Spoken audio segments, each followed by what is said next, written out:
Naging bahagi na ng araw-araw na tanawin ng street sweeper na si Antonia Abay ang gusaling ito sa Barangay Bagasbas, Daet, Camarines Norte sa nakalipas na 4 na taon. Convention Center at Hotel Anya sana ito pero napapalibutan lang ngayon ng mga damo at kinakalawang na scaffoldings buhat ng magpalit ng liderato sa kanilang kapitolyo. Laking tulong din po yan kasi po yung mga magninegosyo, nakatulong din po. Dahil naudlot ang operasyon ng gusali, naudlot rin umano ang pangarap ng tricycle driver na si Angelo Abina na magkaroon ng maayos na lugar ang tindahan ng pamilya. Mas masiglaan niya sana ang mga negosyo sa Bagasbas Beach kung nagbukas ito, lalo na silang maliliit na negosyante na bumabawi pa sa perwisyong idinulot ng pandemya. Convention, di yung mga tao kahit paano magpupuntahan dito, di kahit paano mabili-bili yun, no? Di dagdag customer, kumbaga sa dagdag kita.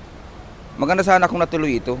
January 26, 2021 nang pangunahan ni dating Gobernador Egay Talyado ang groundbreaking ceremony ng Bagasbas Convention Center and Hotel sa higit 1.7 na ektaryang lupain ng provincial government na kinatatayuan ng Governor's Mansion at Pavilion.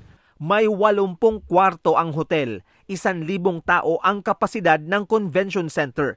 Paliwanag ni Governor Dong Padilla sa isang panayam, issue sa structural integrity ang dahilan kaya ipinahinto niya ang proyekto at hindi pa binabayaran ang kontraktor. Na-dismiss po yung TRO nila dahil kiniklaim po ng kontraktor na 80+% yung kanilang accomplishment. Sinasabi naman po ng engineers natin na 70+ pa lang. Hindi naman po tayo magbabayad kung di akma yung kanila pong accomplishments.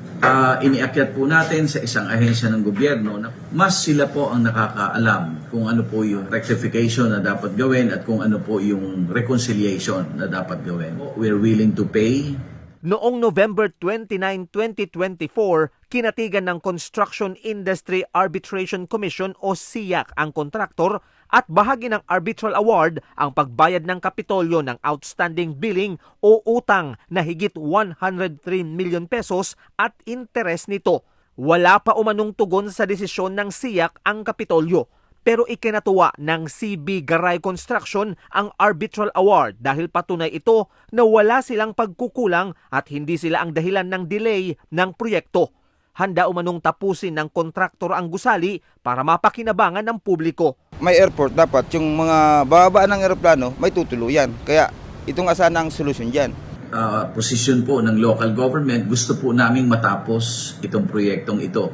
Gusto po naming magamit ang proyektong ito sapagkat para po sa akin, in preparation na rin po sa pagsasaayos ng airport natin. Yung mga organization o asosasyon, gusto nilang gawin dito sa atin sa Camarines Norte yung mga convention at kung dito sila titira sa Bagasbas kung natapos po yung hotel na yan. Pumunta sa akin 2 airlines company, nagpa-survey siya. Ang kailangan talaga ay magkaroon tayo ng magandang hotel at magkaroon din tayo ng convention. 100% po itutuloy natin kasi kailangan yan. Ayan ang nakikita kong pag-asa natin na para lumakas ang turismo sa Camarines Norte. Kapag nag-operate ang Bagasbas Convention Center and Hotel, inaasahang kikita ang lalawigan ng 10 million hanggang 20 million pesos net income per year.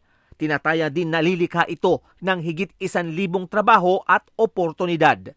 Ang pakiusap lang ni Angelo sa mga maluluklok sa pwesto, gamitin sa tama ang buwis nila. Sayang din sir kasi may ambag din tayo dito at nag-ano tayo ng mga tax. Hindi na sila nag-ano ng politika, inayos na lang nila itong ano. Ang nangyari kasi natalo, siguro pinabayaan na. Ito naman kasalukuyan administrasyon parang di ko lang masabi sir kung ano.